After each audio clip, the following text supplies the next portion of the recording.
Eclesiastes, capítulo 3, versículo 9 a 15. Acompanhe comigo a leitura. Que proveito tem o trabalhador naquilo que se afadiga? Vi o trabalho que Deus impôs aos filhos dos homens para com ele os afligir. Deus fez tudo formoso no seu devido tempo. Também pôs a eternidade no coração do ser humano, sem que este possa descobrir as obras que Deus fez desde o princípio até o fim. Sei que não há nada melhor para o ser humano do que alegrar-se e aproveitar a vida ao máximo.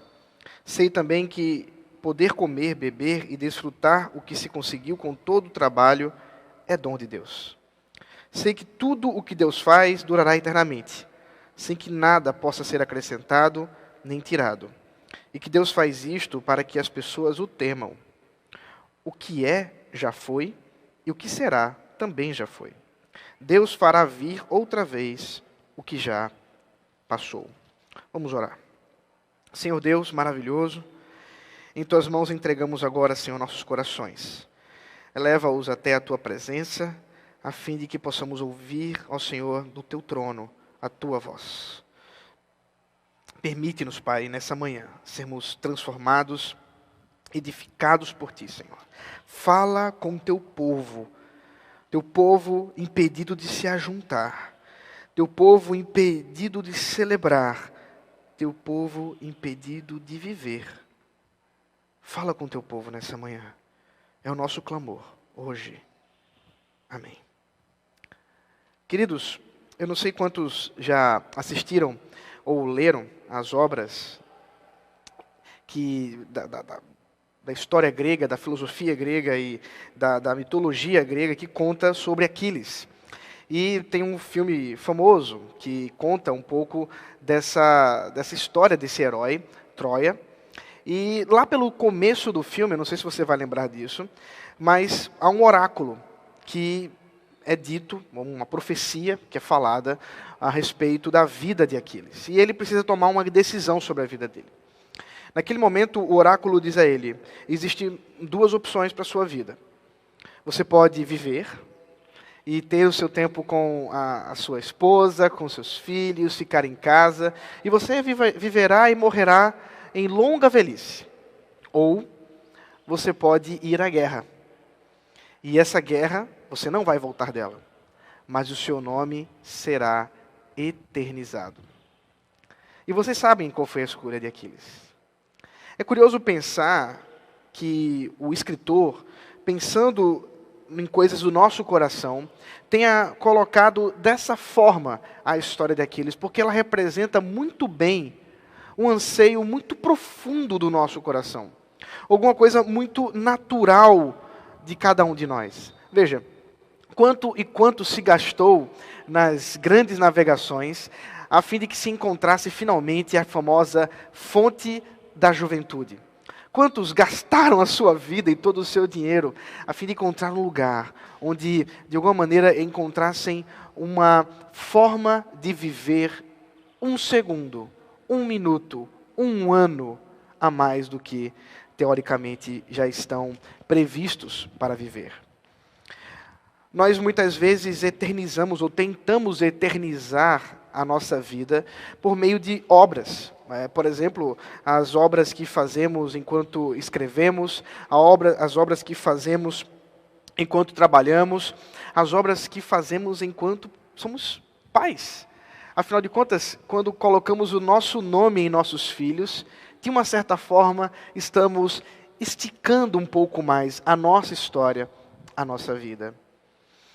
A verdade, queridos, e nós temos vivenciado isso de maneira muito clara, é que a morte é alguma coisa que nos incomoda muito. Não só pelo fato de deixarmos de estar com pessoas queridas, mas pelo fato de que nós também vamos nos encontrar com ela. Que haverá um momento em que nós não mais estaremos aqui. Haverá um momento em que os meus filhos não mais me terão ao seu lado. Haverá um momento em que eu e você estaremos mortos.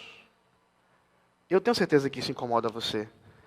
Porque há alguma coisa que foi dada ao homem que traz uma profunda insatisfação com o tempo que nos foi dado. E se você acompanhou o sermão do reverendo Daniel no domingo passado, você viu que o capítulo 3, do versículo 1 ao 8, é um belíssimo poema sobre o tempo, sobre o propósito do tempo e como foi que Deus estabeleceu momentos, propósitos para mas todas as coisas. E agora, continuando essa temática, o autor Eclesiastes nos deseja mostrar que não só Deus criou um propósito para o tempo, como Ele também nos dá, de uma certa forma, uma profunda insatisfação com o tempo que nós temos. Porque há um anseio pela eternidade. Há um anseio em nossos corações por aquilo que é eterno. Em resumo, hoje nós veremos que o anseio pela eternidade será dor e aflição para o ímpio, para aquele que não ama Jesus, e alegria e esperança para os crentes. O anseio pela eternidade será dor e aflição para aqueles que não creem, e alegria e esperança para os que creem. Primeiramente, no versículo 9 a 11, nós encontramos que a eternidade traz aflição debaixo do sol. A pergunta que o autor faz é: que proveito tem o trabalhador naquilo com que se afadiga? Essa pergunta, ele não se preocupa tanto em respondê-la, porque parece ser um tanto quanto óbvio, diante do próprio poema que ele acabara de escrever. Essa pergunta retórica aponta para um desgaste da nossa vida diante do tempo. Eu me recordo de quando fiz meu primeiro vestibular, alguns anos atrás, e a redação era uma tirinha. Você lia a tirinha e depois escrevia a partir daquilo que entendeu do que foi colocado.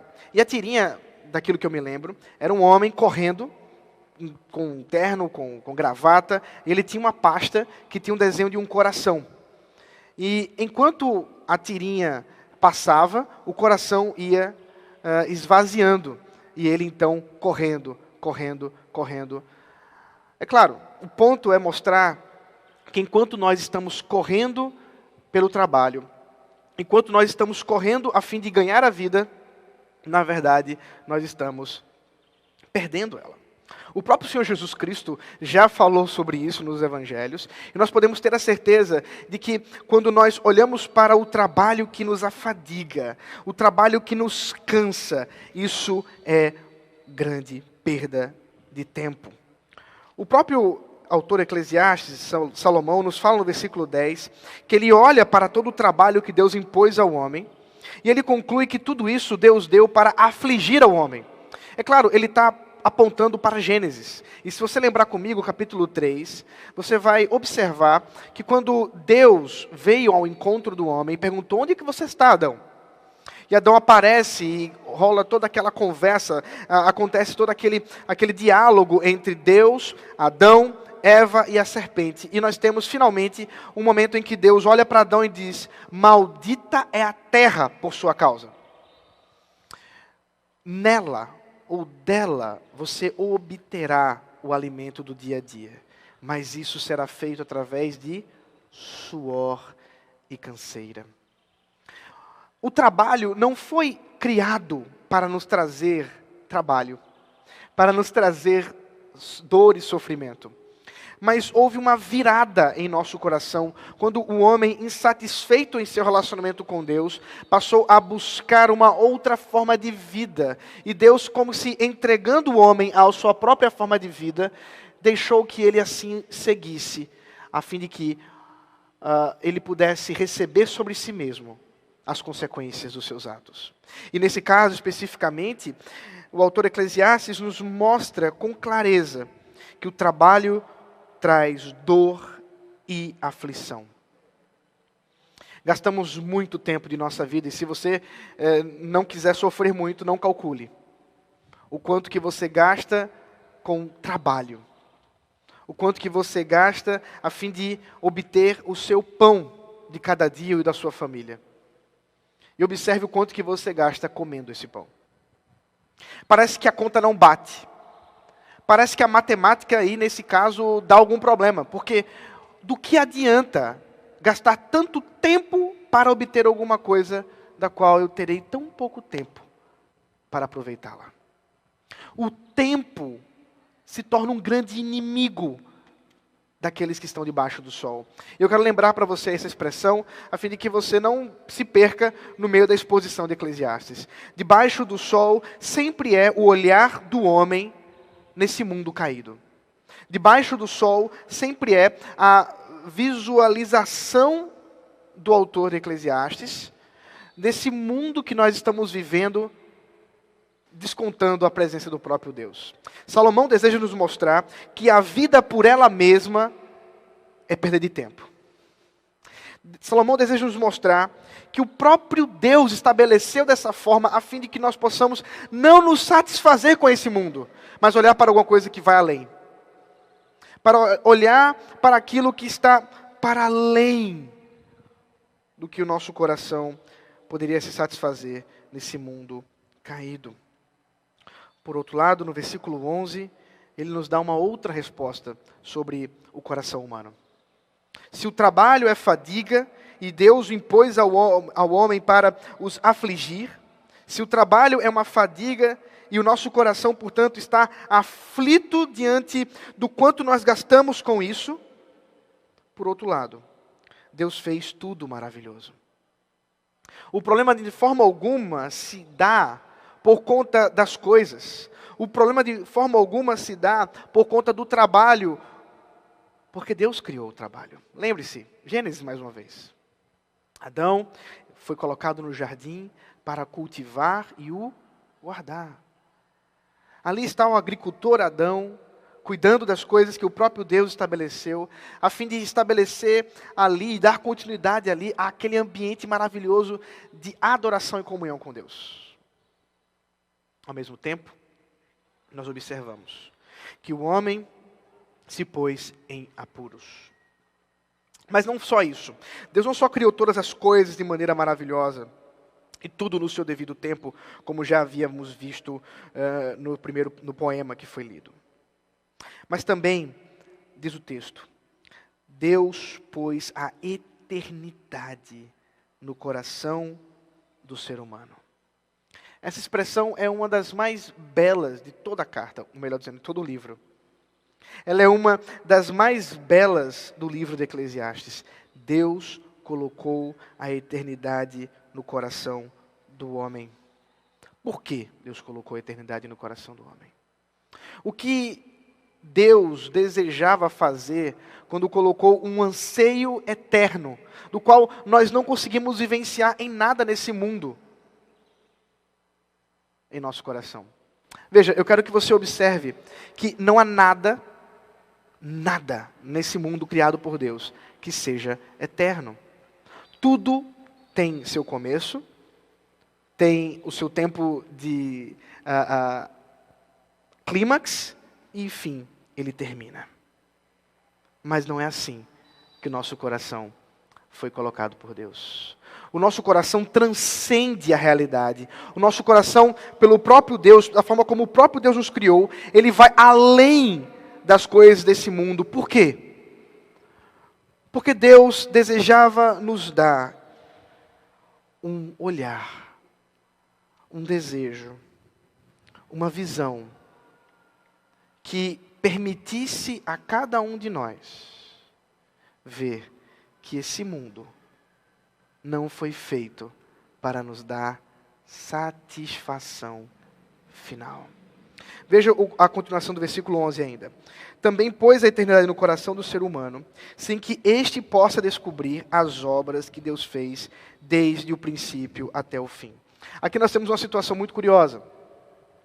Porque enquanto ter a eternidade no coração parece ser alguma coisa positiva, parece ser alguma coisa muito boa, não saber aquilo que Deus faz do princípio ao fim transforma tudo em caos.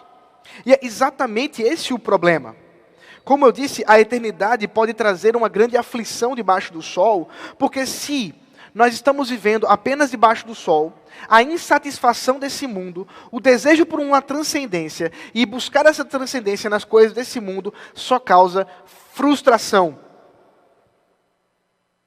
Se eu desejo a eternidade simplesmente através de uma guerra, simplesmente através de um trabalho, de um livro ou dos meus filhos, simplesmente isso não é suficiente. Sabe por quê? Porque eu não estarei lá para ver. Percebe?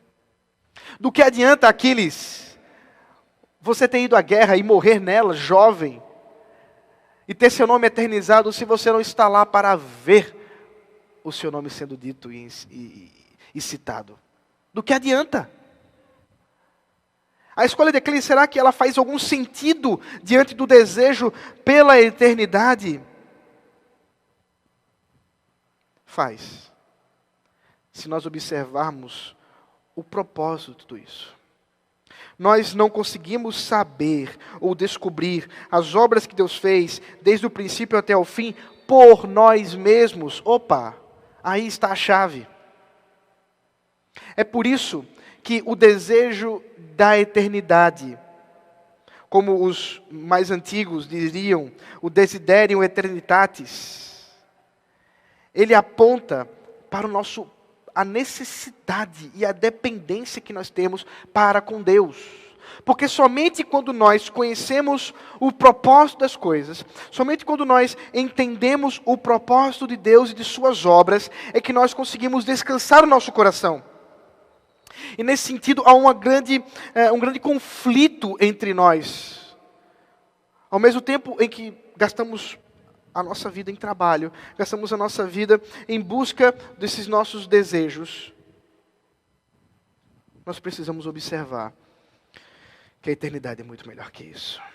Sem Deus, o homem entra em aflição por causa do tempo da vida, uma vez que o propósito está oculto.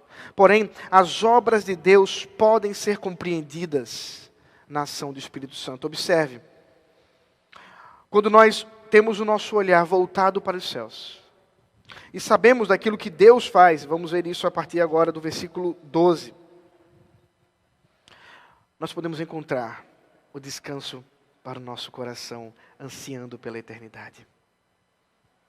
O próprio C.S. Lewis, pensando sobre isso, escrevendo no seu livro Cristianismo Puro e Simples, diz que se eu encontrar em meu coração, se eu encontrar em mim mesmo, um desejo, um anseio, que nada nesse mundo pode satisfazer, é razoável concluir que eu não fui feito para esse mundo. Perceba, portanto, que o que Lewis está dizendo de maneira bela é exatamente isso que o autor Eclesiastes está dizendo também. O autor Eclesiastes está nos falando que Deus colocou um desejo, um anseio de insatisfação por esse mundo tão grande em nosso coração, que somente Deus e os seus propósitos, a sua obra, pode nos dar segurança, confiança e paz. É por isso que vivemos em um mundo tão caótico. E isso se acentua, é claro, pelo momento que estamos vivenciando, onde as pessoas estão privadas, inclusive, dos seus ídolos. Perceba. Se você observou o vídeo, você pode ver que nós, como cristãos, pessoas que creem na beleza da criação, na beleza de celebrar a vida, podemos desfrutar desse mundo com razoabilidade, com temperança. Por quê? Porque sabemos o propósito. Quem não sabe, vive desregradamente em busca desses ídolos. E nós encontramos aí agora numa situação tão constrangedora, proibida de venda, da venda de produtos alcoólicos, a proibição de festas e uma série de outras coisas. Como estão vivendo aqueles que têm a satisfação, ou tentam satisfazer a sua vida através disso? Se antes já era frustração, mesmo fazendo essas atividades, imagine agora. Imagine agora como está o seu coração. Mas, queridos, assim como a eternidade traz aflição àqueles que não creem, ela trará alegria em Deus para nós que temos compreendido as obras do Senhor e que temos olhado para além. Veja o versículo 12. Sei que não há nada melhor para o ser humano do que alegrar-se e aproveitar a vida ao máximo. Sei também que poder comer e beber e desfrutar o que se conseguiu com todo o trabalho é dom de Deus. Observe que Salomão deseja que cada um de nós observemos como podemos desfrutar da vida. Existe um movimento famoso da poesia, da literatura, o Carpentier, que escreveu e tentou aí formular os desejos do coração de aproveitar a vida ao máximo. E eu vejo muita gente tatuando essa expressão latina no seu corpo. Mas aqui nós encontramos o verdadeiro Carpentier, o verdadeiro aproveitar a vida ao máximo. Esse aproveitamento da vida ao máximo é reconhecer os seus propósitos, é reconhecer o seu tempo, mas acima de tudo, é reconhecer quem deu tudo para nós. É reconhecer o dom de Deus. Por isso, a eternidade sim traz o desejo, o anseio pela eternidade sim traz alegria em Deus. Agora, o autor deseja nos dar algumas respostas que ele mesmo elabora daquela pergunta que ele fez no começo. E aí? E essa fadiga toda do trabalho? Bom, primeiro, aproveitar a vida é um dom de Deus. Perceba bem isso. Isso é alguma coisa que foi nos tirada por uma péssima doutrina que tem sido pregada por aí. Muitos pensam, por exemplo, que ser crente é alguém que é triste, que não pode festejar, que não pode beber, que não pode comer, que não pode dançar, não pode fazer nada. Mas onde você encontra isso nas Sagradas Escrituras? Se não apenas num desejo tolo de tentar se privar dessa vida como se ela fosse uma maldição, enquanto que a todo momento a Escritura nos revela que a vida é dom de Deus. É por isso que eu coloquei esse vídeo aqui e vai ser passado à noite também. Porque eu quero que você observe que nada adianta nós tentarmos preservar a vida deixando de vivê-la. Isso não faz sentido. E é exatamente isso que tem acontecido em muitos lugares. Muitas e muitas pessoas estão enclausuradas em seus lares, deixando de viver, impedidos de contato, com temor por essa doença que tem nos assolado. E eu não nego o problema dela, vocês sabem, eu tenho sofrido familiarmente por causa disso, mas eu quero que você observe que se nós deixarmos de viver para salvar a vida, terminaremos por perder daquilo que há de melhor do que o Senhor nos deu, a própria vida. O dom de aproveitar a vida que o Senhor nos deu é presente do nosso Senhor. Ele criou um mundo de prazeres. Veja bem, você já comeu uma manga doce, aquela manga gostosa, molinha, e uma jaca? Já se aproveitou dela? E uma maçã? E um morango? Agora observe, essas frutas têm o mesmo sabor? Têm as mesmas cores? Não. Simplesmente não. E eu te pergunto, por que Deus não criou tudo com o mesmo sabor? Há uma mensagem sendo dita aí. Na beleza de cores, de sabores da vida, Deus está dizendo, aproveite, desfrute, porque isso é o meu presente para você.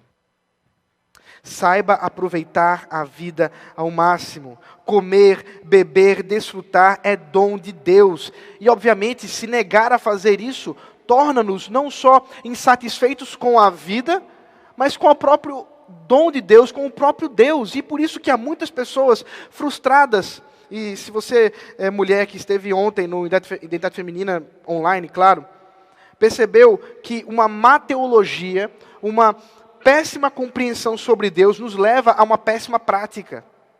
E muitos têm se privado dessa vida.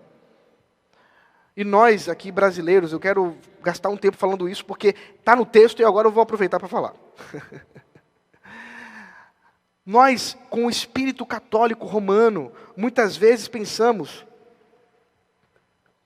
que ser santo é viver enclausurado em algum lugar, sem contato com as pessoas, só em orações, sem comer, sem beber, sem fazer nada, quanto que na vida bíblica é exatamente o contrário. O que Deus nos manda é viver em santidade e alegria, desfrutando das coisas legítimas que Ele nos entregou. E muitos realmente têm se lançado em prazeres ilícitos, porque não usam dos prazeres lícitos que o próprio Deus nos deu. Muitos estão frustrados em busca de outras mulheres, em busca de bebedices desvairadas, porque não sabem que o próprio Deus nos deu o vinho para desfrutar. E se você tem problema com bebida, meu irmão, fique em paz. Deus deu esse dom para ser desfrutado para a sua glória. Deus nos deu o prazer do amor e da união entre o homem e a mulher, do sexo, para a sua glória. E a Bíblia deixa isso muito claro, que quando o homem não está, e a mulher também, claro, não estão os dois em satisfação um com o outro, geralmente isso vai levar a uma busca por satisfação de outras formas. E eu tenho visto isso em nossos gabinetes pastorais. Quantas e quantas vezes, eu sei que outros pastores podem testemunhar do mesmo jeito, que tem um cônjuge, um dos dois trai a esposa. Antes disso acontecer, o problema já estava em que os dois não estavam desfrutando do dom que Deus os deu. Infelizmente, queridos, quando nós deixamos desfrutar dos meios legítimos de prazer, de alegria, de celebração que Deus nos dá, nós caminharemos por prazeres ilegítimos. Aproveite a vida como Deus a deu. É por isso que o apóstolo Paulo, escrevendo aos Colossenses, diz que de nada adianta esse ascetismo, de nada adianta não toques nisso, não cases, nada adianta, porque isso de nada serve contra a impureza. Pelo contrário, isso levará a pecados piores. E, é claro, sem querer generalizar de forma alguma, mas pensando apenas em termos históricos, observe quais escândalos que muitas vezes acontecem nesses grandes claustros que nós temos observado da igreja romana. Você tem observado isso? Desfrute da vida que Deus nos deu. É claro, para muitos, aqueles que não creem, desfrutar dessa vida será o melhor que eles poderão ter. Comer uma manga doce, comer uma maçã, um morango, comer e beber será a melhor coisa que eles terão, porque se eles não creem no Senhor Jesus Cristo, o caminho deles é a perdição. Para nós que temos o desejo e o anseio pela eternidade, isso é apenas a introdução. Isso é apenas o começo. E eu quero que você pense, por exemplo, se uma picanha é boa hoje, imagine na eternidade. Se um morango é doce hoje, imagine na eternidade. Nós podemos desfrutar dessa vida hoje, apontando já para a eternidade. Porque a eternidade traz a verdadeira esperança. Assim terminamos o texto, versículo 14 e 15. Sei que tudo o que Deus faz durará eternamente, sem que nada possa ser acrescentado nem tirado. E que Deus faz isto para que as pessoas o temam. O que é, já foi, e o que será, também já foi. Deus fará vir outra vez o que já passou. Salomão termina essa porção do texto, concluindo aqui, que a obra do Senhor, ela não é alguma coisa que começa e não termina. Pelo contrário, o Senhor, Ele conclui de maneira maravilhosa, e aqui, de maneira eterna. É uma conclusão eterna, que Ele nos chama a vivenciar. Isso significa que aquilo que nós desfrutamos hoje, O anseio que nós temos em nosso coração é para que possamos olhar não só para agora, mas também para o futuro e nos dar verdadeira esperança. O grande plano eterno de Deus tem se cumprido perfeitamente, observe. Deus tem feito de maneira maravilhosa o seu plano redentivo. E se nós olharmos para isso, nós vamos entender o que de fato é a esperança.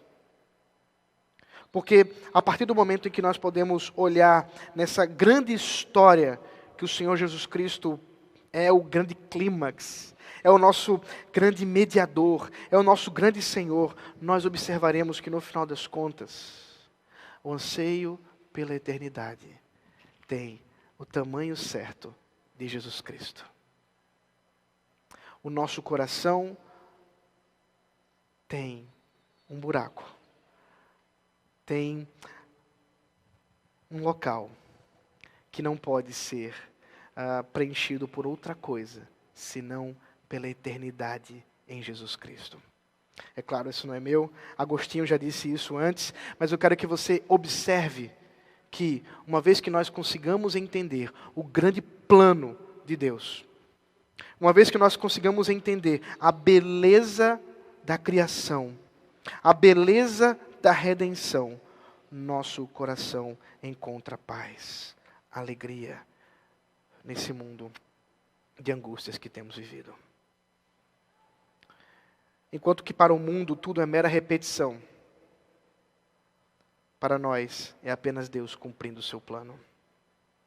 Enquanto que para o mundo é apenas fadiga, sofrimento e aflição, para nós são os marcos, são apenas os sinais daquilo que Deus está fazendo conosco e com o seu povo. Meu irmão e minha irmã, deixe-me concluir com algumas questões práticas para você levar para casa, ou melhor, para você ouvir em casa. Olhe para o tempo da forma certa. Isso foi o que o reverendo Daniel falou na semana passada. Eu quero que você só repita isso consigo mesmo. O tempo presente de Deus, ou melhor dizendo, o tempo é presente de Deus para ordenar esse momento da nossa vida. Reconhecer o propósito das coisas nos tira o peso deste mundo caído. Você não foi chamado para se gastar com trabalho. Você não foi chamado para se gastar simplesmente com essa vida. Você foi chamado para plantar na eternidade. O anseio pela eternidade nos leva a olhar e aproveitar o melhor da vida hoje. A alegria de desfrutar deste mundo, na medida que Deus nos dá, é o propósito certo que o Senhor nos conduz. A boa ética é que em Cristo nós podemos ter uma alegria. Em Cristo nós podemos ter paz. A esperança da redenção nos dá a verdadeira segurança para saber que os planos de Deus, que não podem ser frustrados, estão seguindo da forma maravilhosa que Ele desenvolveu para nos levar para esse mundo eterno. Olhar para a eternidade nos ajuda a lidar com hoje. Está difícil, meu irmão. Está difícil, minha irmã. As coisas estão difíceis em casa, o trabalho, lidar com as crianças. Tenha calma. Desfrute desse tempo, naquilo que é possível. E lembre-se que isso não é o fim. Tem muito mais para que possamos viver. Tem uma eternidade para viver. Vamos orar. Senhor Deus maravilhoso, nós te louvamos, te agradecemos pelo tempo que o Senhor nos concede aqui. Abençoa-nos, Pai, e concede-nos a alegria de desfrutar da eternidade. Em Cristo Jesus. Amém.